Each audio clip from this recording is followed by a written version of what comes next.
제가 없는 동안에 우리 장로님들, 우리 부교역자들이 하나가 돼서 너무 사역을 잘 감당해 주어서 너무 감사했고, 딱 오니까 그래요. 장로님 중에 한 분이 목사님 왜요? 긴장하셔야 되겠어요. 그래서 무슨 말을 하려나 싶어서 귀를 쫑긋 세우고 들어보니까 우리 부목사님들이 얼마나 설교를 잘하는지, 얼마나 은혜를 잘 끼치는지, 그래서 저로 하여금 긴장을 시킨다고. 제가 그 이야기 들으면서요, 속상했을까요? 행복했을까요? 어떻게 알아요? 참 기뻤어요. 우리 부목사님들이 앞으로 우리 기장의 미래입니다. 이분들이 잘 돼야 우리 교단이 든든하게 세워져 갑니다. 이 강대상에 우리 부목사님들이 딱 서서 설교를 막 하는 모습을 저도 실시간으로 그때 끼어서 같이 예배를 드렸거든요. 설교하는 모습을 보면서 마음속에 야, 나보다 낫다. 사실이 그래요. 여러분, 이런 일을 위해서 우리 장로님들이 함께 해 주시고 여러분 모두가 자리를 지켜주셔서 너무 감사하고, 다시 한번 애쓰고 수고해 주신 우리 부교역자 그리고 장로님들에게 다시 한번 감사를 드리면서 박수 한번 해주세요.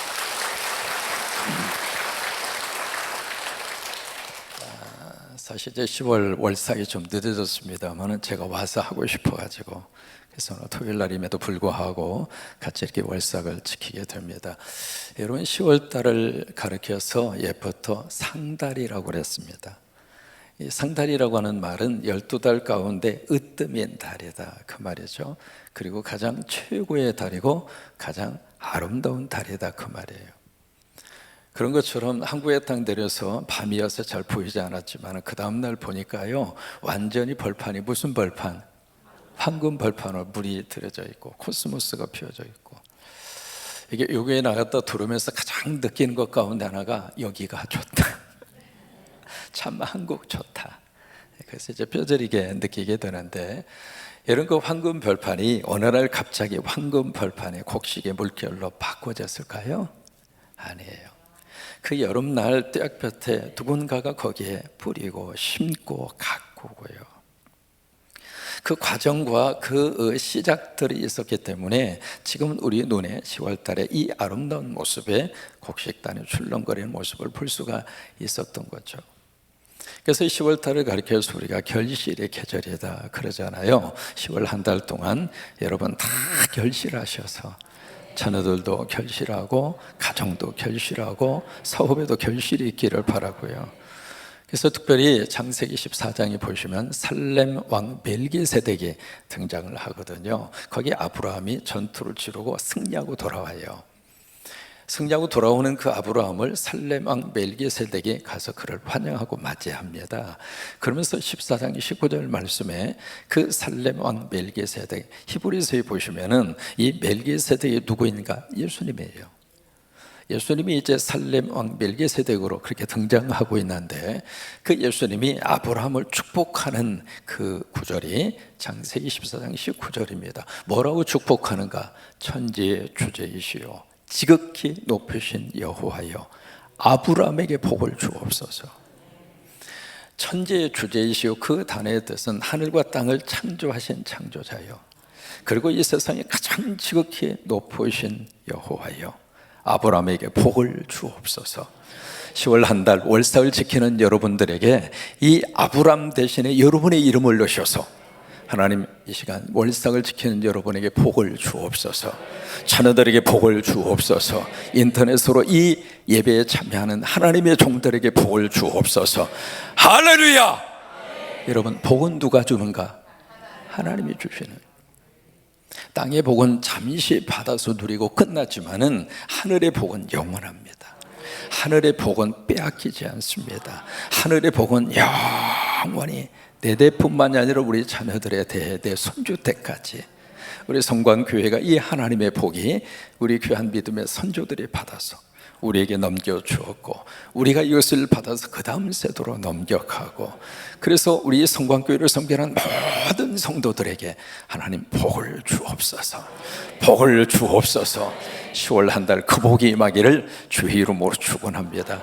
서로를 보시면서 그렇게 축복하세요. 하나님, 서로를 보시면서 따라서 하세요. 하나님, 바로 이분에게 복을 주옵소서. 다시 한번 하십니다. 하나님, 바로 이분에게 복을 주옵소서. 네.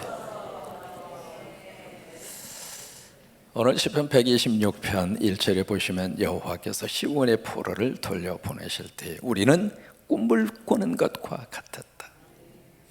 여기 꿈을 꾸는 것과 같았다, 그 이야기는 세상에 이런 일이 그거예요. 도대체 이것이 현실적으로 가능한가? 그 생각이 들어서 마치 현실이 아닌 것처럼 꿈꾸는 것 같은 일들이 현실적으로 일어나는 거예요. 여러분 축복합니다. 하나님, 내 삶 속에 꿈 같은 일이 일어나게 하옵소서. 도대체 우리 가정에 이런 일이 일어날 수 있겠습니까? 하나님, 내 자녀에게 꿈 같은 일이 일어날 수 있다는 말입니까? 하나님, 우리 교회를 통해서 꿈 같은 일이 일어날 수 있다는 말입니까? 주여, 꿈 같은 일이 내게 일어나게 하옵소서. 그래서 그 일을 바라보면서 꿈을 꾸는 것처럼. 그 도대체 무슨 일이었는가? 시온의 포로. 여러분, 다른 포로가 아닙니다. 유다의 포로, 바벨론의 포로, 그게 아니에요. 이스라엘의 포로, 그게 아닙니다. 여기 포로는 포로인데 누구 포로인가? 시온의 포로입니다. 시온의 포로라고 하는 것은 유대 민족은 철저하게 시온을 중심으로 살았어요. 여러분, 시온에 뭐가 있었어요? 성전이 있었잖아요. 성전 중심으로 살았거든요. 그러니까 그들은 다른 데 매여서 인생을 산 것이 아니라 성전에 매여서 살았어요. 여러분, 교회에 매여 사는 것이 복이에요.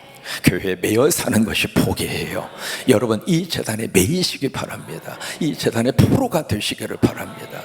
그래서 그 시온의 포로로 살던 그들이 바벨론 먼 땅으로 포로가 돼서 끌려간 거예요. 그때 그들이 70년 만에 그 포로를 건네고 고국으로 돌아옵니다. 돌아오는데 이제 그들이 성전으로 향하는 길을 또박또박 걸어오면서, 여러분, 이 세상에 가장 좋은 길은 교회로 오는 길이에요. 교회로 오는 길이 복받는 길이고, 교회로 오는 길이 승리하는 길이고, 교회로 오는 것이 잘 되는 길이고, 교회로 오는 길이 형통한 길이에요. 그들이 교회로 올라오면서, 하나님, 내가 지금 꿈을 꾸고 있습니까? 바로 그때에 무슨 일이 일어났는가? 두 가지의 역사가 일어납니다. 그때는 무슨 일인가? 바로 그들이 포로된 자리에서 70년 만에 고국에 돌아와서 성전으로 올라가는 바로 그때 어떤 일들이 그들에게 일어났는가? 두 가지의 일이 일어납니다. 첫째로 그들의 영혼에는 뭐가 있었는가? 자, 2절의 말씀을 같이 고백합니다. 시작. 그때에 우리 입에는 웃음이 가득하고 우리 혀에는 찬양이 샀었도다. 그때에 문나라 가운데에서 말하기를 여호와께서 그들을 위하여 큰 일을 행하셨다 하였도다. 두 가지 일입니다. 그때 어떤 일이 일어났는가? 우리 입에는 웃음이 가득 찬 거예요. 웃음이 잠깐 웃는 그 웃음이 아니라 웃음으로 충만한 거예요. 여러분, 믿음 안에서요, 성령 받고 우리가 이런 복 누리고 살기를 바라요. 우리 이 입에 이 웃음이 언제부터 사라져 버렸는가? 그때 하나님께서 이 시온의 포로들을 하나님의 거룩한 역사로 내게 큰 역사가 나타나서 하나님의 기적의 역사가 내 삶 속에 이루어지는 그때 내 입에는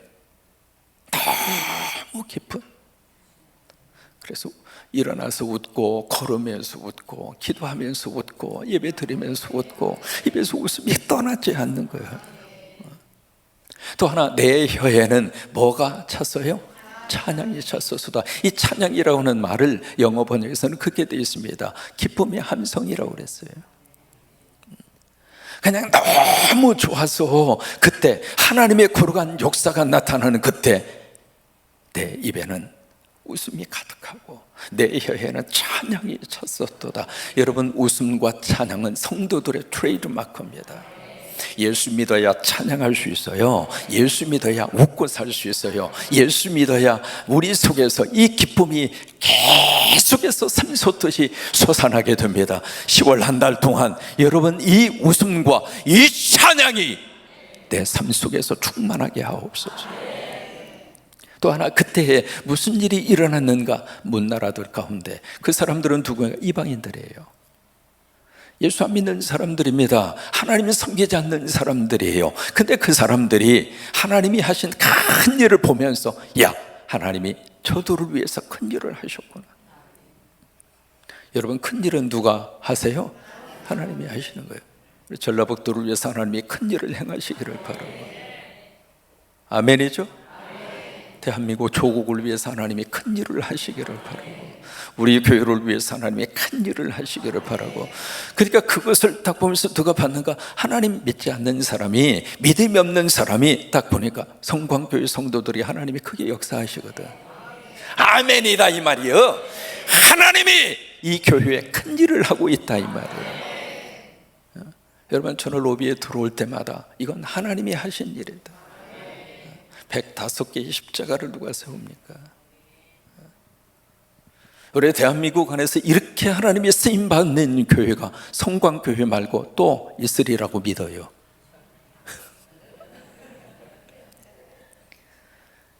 하나님이 하신 그 일을 보면서 하나님 믿지 않는 사람들이 하나님이 저들을 위해서 큰 일을 하시는구나. 그 고백이 바로 2절에서 나오잖아요. 3절의 말씀에서 다시 한번 고백합니다. 3절 다시 한번 고백하십니다. 여호와께서 우리를 위하여 큰 일을 행하셨으니 우리는 기쁘도다. 그러니까 여기에 여호와께서 우리 두 번 나오잖아요. 여호와께서 나만 위하여 큰 일을 행하신 것이 아니라 우리를 위하여 하나님이 큰 일을 행하셨으니 우리가 기쁘도다. 우리가 기쁘도다. 여러분, 우리 교회에 올라올 때마다 우리 마음속에 기쁘고 기쁘도다, 항상 기쁘도다, 나 주께 왔사오니 복 주옵소서. 발음, 박자, 음정 전혀 상관 안 해도 괜찮아요.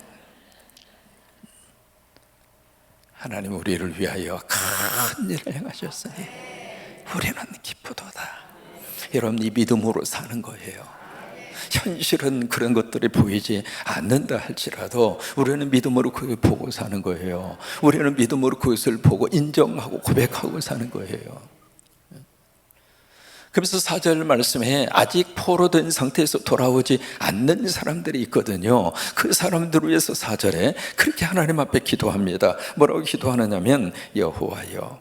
여러분, 이 126편에 보면은 계속해서 첫 번째 등장하는 주어가 여호와입니다. 여호와께서, 여호와께서, 여호와께서, 여호와여. 그러니까 아침에 딱 시작할 때도, 하루를 시작할 때도 하나님, 그렇게 시작하면 하나님이 그 하루의 인생을 책임져 주세요. 그래서 아직 남아있는 그 포로들을 위해서 4절에 그렇게 기도합니다. 여호와여, 우리의 포로를, 아직 남아있지 않습니까? 아직 그들이 포로된 상태에서 지금 붙잡혀져 있지 않습니까? 그 우리의 포로를 남방 시내들까지 돌려보내주세요. 여기에 남방이 시내는 무엇을 말하는가? 남방은 네게부 사막입니다. 그 네게부 사막에 갑자기 비가 팍 쏟아지면은 그 비가 폭우가 돼서 갑자기 큰 강을 이룹니다. 그러니까 그 강은요, 거스를 수 없을 정도로 거세하게 갑자기 큰 강물이 돼서 흘러오는 것처럼 하나님, 남아있는 우리 포로들 조금 찔끔찔끔 그렇게 하지 말고 10명, 20명 그렇게 돌아오게 하지 말고 이 남아있는 그 포로들이 왕창 오게 하여 주옵소서. 그냥 쓰나미처럼 몰려오게 하여 주옵소서. 여러분, 하나님의 은혜도 그렇게 왕창, 하나님의 복도 그냥 왕창, 아멘도 왕창. 그 기도예요, 그 기도예요. 그래서 5절, 6절 말씀에 바로 그런 역사들이 어떻게 일어나게 되는가, 그 근거를 5절과 6절에서 그렇게 고백하고 있습니다. 5절입니다. 같이 고백합니다. 눈물을 흘리며 씨를 뿌리는 자는 기쁨으로 거두리로다. 울며 씨를 뿌리러 나가는 자는 반드시 기쁨으로 그 곡식단을 가지고 돌아오리로다. 여러분, 큰 일을 누가 행하시는가? 하나님이 하셔요. 그 큰 일은 포로된 상태에서 고국으로 돌아오게 하신 일. 왜요? 역사를 바꿔버렸거든요. 바벨론이라는 나라가 역사 속에서 사라지게 했고요, 신흥 제국, 거기에 바사, 메대 나라가 합세가 돼서 그 나라가 일어나게 하셨거든요. 여러분, 하나님이 나라를 망하게 하시기도 하고 나라를 세우시기도 하십니다. 그러니까 역사를 바꾸고, 그리고 지도자 한 사람을 세운 겁니다. 그 사람이 그 유명한 고레스입니다. 그렇게 해서 그로 하여금 자기 땅에 붙잡혀온 이 포로들을 차차히 고국으로 돌려보내는 역사 일의 희대의 선언을 합니다. 그걸 고레스 칙령이라고 부릅니다. 그 일을 누가 하게 하셨는가? 하나님이 하신 거예요. 그런데 하나님이 그 일을 하도록 뭐가 있었는가? 그 배후에 눈물의 기도가 있었다, 이 말이에요. 그 하나님을 누가 움직였는가? 눈물로 기도하는 성도들의 기도가 하나님의 마음을 움직였다, 이 말이에요.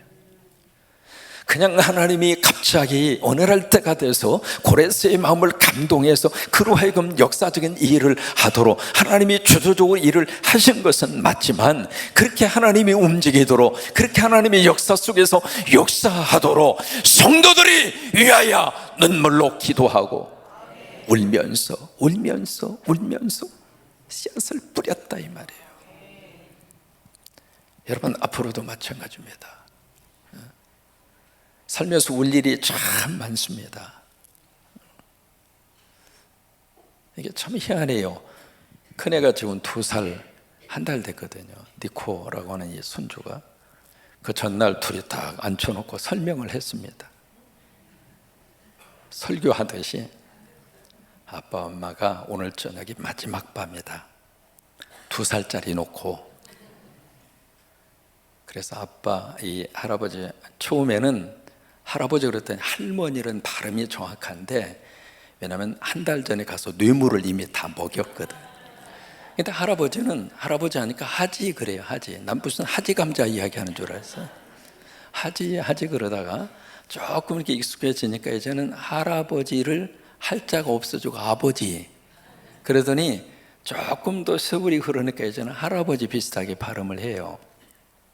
앉혀놓고 조차 해서 2차 조차 해가지고 오늘 밤 마지막 보내고, 그러나서 할아버지 할머니가 내일 아침 떠날 터니까 절대로 울지 말라고. 그랬더니 은혜를 받고 그 말의 설명을 듣더니 할아버지 응 그러는 거예요. 뭐냐면 우는 거라면 돼요. 그래서 울지 말라고. 그리고 이제 들여보내서 재운 다음에 아침에 5시 일어나서 짐을 정리하고 6시 45분에 출발을 하는데 그때까지 안 일어났어요. 그래서 차라리 안 일어나는 게 좋겠다. 그래서 이제 딱 정리하고 딱 나오려고 그러는데 깬 거예요. 깨서 딱 이제 이렇게 데리고 이렇게 나왔는데, 다 붙잡고 이제 기도를 하는 거예요. 붙잡고 기도하는데, 여러분 울었을까요? 안 울었을까요? 안 울었으면 내가 말을 안 합니다. 갑자기 울음이 폭받쳐 가지고요, 사람이 그러더라고요. 여러분, 이래저래 울 일이 참 많습니다. 그런데 울음이 울음으로 끝나면 고통밖에 남는 게 없어요. 그러니까 울면서도 우리가 해야 될 일이 하나 있어요. 내가 울지만은, 이 눈물을 흘리지만은 씨앗은 뿌리자, 이 말이에요. 내가 울지만은 울 일이 있어서 내가 통곡하고 이 눈물이 내 눈에서 마르지 않을 정도로 그런 일들이 있을 수밖에 없는데, 울면서도 우리가 씨앗은 뿌리자, 이 말이에요. 울면서도 기도의 씨앗을 뿌리고, 울면서도 믿음의 씨앗을 뿌리고, 울면서도 믿음의 씨앗을 뿌리고. 그건 했나요? 울면서도 말씀의 씨앗을 뿌리고, 울면서도 아멘의 씨앗을 뿌리고. 씨앗은 뿌리자, 이 말이에요. 그렇게 씨앗을 뿌려놓으면 기쁨으로 그 단을 거두고 돌아오리라. 그래요. 내 부모님 세대들이 울면서 씨앗을 뿌렸어요. 차가운 마루 바닥에 무릎 꿇으면서, 나는 이렇게 살지만 우리 자식들은 나보다 더 잘되게 해달라고. 나는 못 배웠지만 우리 자식들은 공부하게 해달라고. 나는 이렇게 근근히 살아가지만 우리 자식들은 어깨 펴고 살아가게 해달라고. 여러분, 그렇게 부모님들이 울면서 씨앗을 뿌리시는 거예요.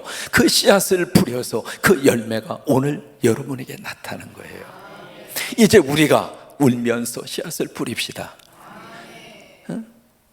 이 눈물이 철철 내가 울음을 울 수밖에 없는 그 속에서 내가 울면서도, 그러나 내 울음이 울음으로 끝나지 않고 흐느끼는 그 울음 속에서도 하나님, 나는 울지만 우리 자식들은 웃고 살게 해주세요. 나는 지금 이런저런 문제 때문에 속상하고 울지만은 이 울음이 웃음으로 바꿔지게 해주세요. 여러분, 울면서도 씨앗을 뿌리시기 바랍니다. 그러면 여기 6절 말씀에 있는 대로 반드시 할렐루야! 반드시. 여러분, 이것이 하나님이 주시는 거룩한 약속이고 영적 하나님의 축복입니다. 세상은 이런 약속을 우리에게 해주지 않습니다. 여러분, 미술가 중에 반고흐라고 하는 사람 여러분 많이 아시잖아요. 그러면 작품 한 점이 경매의 최고가로 낙찰이 됐을 때는 426억의 그림 한 점이 낙찰이 됩니다. 그 건초더미라고 하는 그림이 있거든요. 내가 보기에는 노란색으로 해가지고 건초더미를 이렇게 그렸는데 그게 무슨 426억이나 갈까? 그 돈 나한테 주면 십자가 많이 섞을 터인데. 근데 그게 고흐의 작품 가운데 최고의 고가를 받은 작품이에요. 건초더미. 그 작품이 유명한 것이 나치 정권에 의해서 그 작품이 약탈당했어요. 그래서 사라져버린 거예요. 사라져버렸는데 그 작품이 1985년도에 다시 세상에 등장이 됐어요. 그래가지고 2018년도인가요? 2018년도인가? 그때 이제 416억의 그 그림이 낙찰이 됐습니다. 근데 사실은 고흐가 살아생전에요, 자기는 참 힘들게 살았습니다. 돈이 없어서 그림 그릴 수 있는 물감도 제대로 사지를 못했고요, 그 그림 그릴 수 있는 도화지, 화산지 그것도 제대로 구입을 할 수가 없었고요. 이게 월세 내느라고 바빠가지고 자기 그림 이렇게 팔면 월세 낼 정도 돈만 주면 그냥 그림 한 점씩 그려줬고, 그러니까 이 고흐라고 하는 사람은 살아생전에 계속 눈물로 살았어요. 여러분, 세상은 그래요. 본인은 그 덕을 하나도 보지를 못했어요. 본인은 그냥 울면서 또 울면서. 그러니까 울음으로 끝난 인생을 살다 고흐는 떠난 거예요. 그런데 믿음의 사람은 그렇지 않습니다. 하나님 믿는 사람은 그렇지 않아요. 내가 지금 울면서 씨앗을 뿌리면 씨앗을 뿌리는 그것이 울음으로 끝나지 않고 하나님께서 기쁨으로 거두도록 10월 한 달 여러분 그런 은혜가 넘치기를 주의 이름으로 축원합니다.